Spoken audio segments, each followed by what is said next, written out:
বিগত বছরের মতো এবছরেও দুর্গাপুজো উপলক্ষে মহেশতলা বাটাতে নিউল্যান্ড পুজো কমিটির উদ্যোগে শুরু হয়েছে এক সুবিশাল মেলা, যেখানে কয়েকশো দোকান পসরা সাজিয়ে বসেছে। পাশাপাশি শিশুদের মনোরঞ্জনের জন্য আছে বিভিন্ন জয় রাইড। এই মেলায় স্বনির্ভর গোষ্ঠীর মহিলারাও নিজেদের বিভিন্ন দোকান সাজিয়ে বসেছেন। মহেশতলা পুরসভার ৯ নম্বর ওয়ার্ডের স্বর্ণজ্যোতি সেলফ হেল্প গ্রুপ স্বনির্ভর গোষ্ঠীর অন্যতম সদস্য পিঙ্কি দাস জানান, এই মেলায় দোকান লাগিয়ে লাভের মুখ দেখছেন তিনি। তার মতো মহিলাদের সহযোগিতার হাত বাড়িয়ে দেওয়ার জন্য মেলা কমিটি ও স্বনির্ভর গোষ্ঠীকে ধন্যবাদ জানান তিনি। যেসব মহিলারা নিজের পায়ে দাঁড়াতে চান তাদেরকে স্বনির্ভর গোষ্ঠীর সাথে যোগাযোগ করার কথা বলেন তিনি।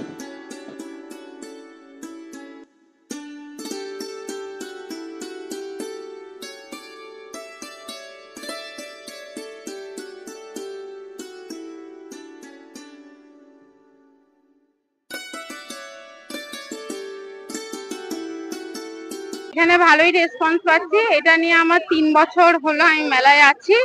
এখানে ইনকাম মোটামুটি হচ্ছে, রেসপন্সও ভালোই হচ্ছে প্রচুর।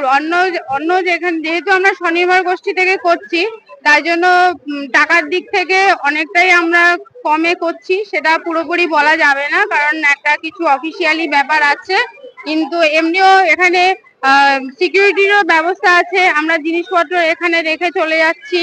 তারপরে এখানে যদি সেরকম ভাবে কোথাও একটু গন্ডগোল বা কিছু একটা হচ্ছে, সঙ্গে সঙ্গে পুলিশ প্রোটেকশন আছে। মানে সব দিক থেকে আমরা এখানে সেফটি আছি। স্টলে আছে ডিম টোস্ট, ডিম সেদ্ধ, ডিম পোচ, তারপরে ওআরএস এর জল বা বিস্কুট আছে, চিপস আছে, সব রকম জিনিস, আবার ম্যাগি, পাস্তা সব রয়েছি। আজকে 17 দিন হয়ে গেছে। এবার এটা চলবে 25 তারিখ অবধি। এবার আমিও ততদিনই থাকবো এখানটায়। তাদেরকে বলবো যে এখানে আসবেন। স্বনির্ভর গোষ্ঠীর তরফ থেকে আমরা যেরকম পৌরসভা থেকে একটা সুযোগ পাচ্ছি নিজেদের পায়ে দাঁড়ানোর মতন, আপনারাও আসুন। একটা সুযোগ সুবিধা অনেকটাই পাওয়া যাবে। একটা মহিলার পক্ষে এটা একটা নিজস্ব একটা আত্মসম্মান বোধ এবং নিজের পায়ে দাঁড়ানোর একটা রাস্তা খুঁজে পাবে।